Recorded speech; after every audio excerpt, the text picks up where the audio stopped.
السلام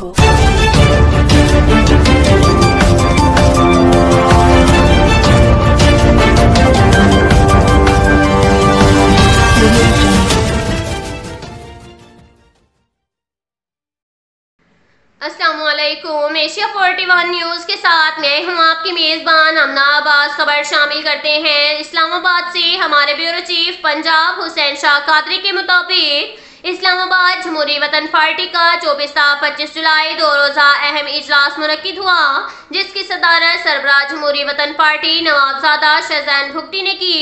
اجلاس میں پنجاب کے پی کے عہدیداران نے شرکت کی۔ اجلاس میں پارٹی امور پر تبادلہ خیال کیا گیا اور نگران حکومت کے حوالے سے مشاورت کی گئی۔ اجلاس میں میر جاکر خان بھگٹی، مرکزی ڈپٹی جنرل سیکرٹری مدنی خان بلوچ، صدر پنجاب زاہد چودھری، نائب صدر مختار لنڈ، نائب صدر شفقت، جنرل سیکرٹری میاں راشد علی، ضلع بہاول نگر سے میاں حارث اکرم، ضلع جنرل سیکرٹری بہاول نگر محمد اختر صدیق جویا، عامر حسین۔ ننکانہ سے سکھ برادری کے سرداروں نے بھی شرکت کی، پارٹی میں شمولیت کا اعلان کیا، جن میں سردار شیرا سنگھ اور دوسرے سردار شامل تھے۔ اجلاس میں پارٹی کے دوستوں نے الیکشن میں حصہ لینے کا اعلان کیا۔ اس کے ساتھ ہی ایک اور خبر شامل کرتے ہیں اسلام آباد سے ہمارے بیورو چیف پنجاب حسین شاہ قادری کے مطابق مینارٹیز ونگ کے حقیقی نمائندے سابق ایم پی اے مخصوص نشست سیٹھ کانجی رام کے اپنے صاحبزادے لکشمن داس کے ہمراہ سابق وزیر اعلیٰ پنجاب میاں حمزہ شہباز شریف سے خصوصی ملاقات۔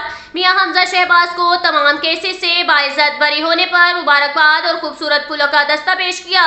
میاں حمزہ شہباز نے سابق ایم پی اے سیٹھ کانجی رام سے گفتگو کرتے ہوئے کہا، بلا شبہ آپ پارٹی کا اثاثہ ہیں، جس مشکل وقت میں آپ نے پارٹی کا ساتھ دیا وہ قابل رشک ہے۔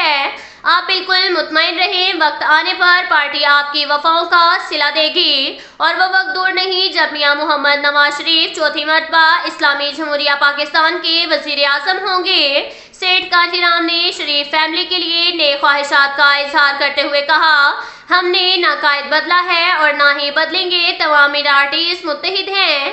اگست کے مہینے میں ایک فقید المثال ورکر کنونشن منعقد کروا رہے ہیں، جس کی تمام تر تیاری مکمل ہے اور آپ ہی ہمارے مہمان خصوصی ہوں گے۔ حمزہ شہباز نے مینارٹی ورکر کنونشن میں آنے کی دعوت قبول کر لی۔ اب تک کے لیے اتنا ہی کافی ہے، ملتے ہیں اگلے بلیٹن میں، ہمارے ساتھ رہیے گا۔ اللہ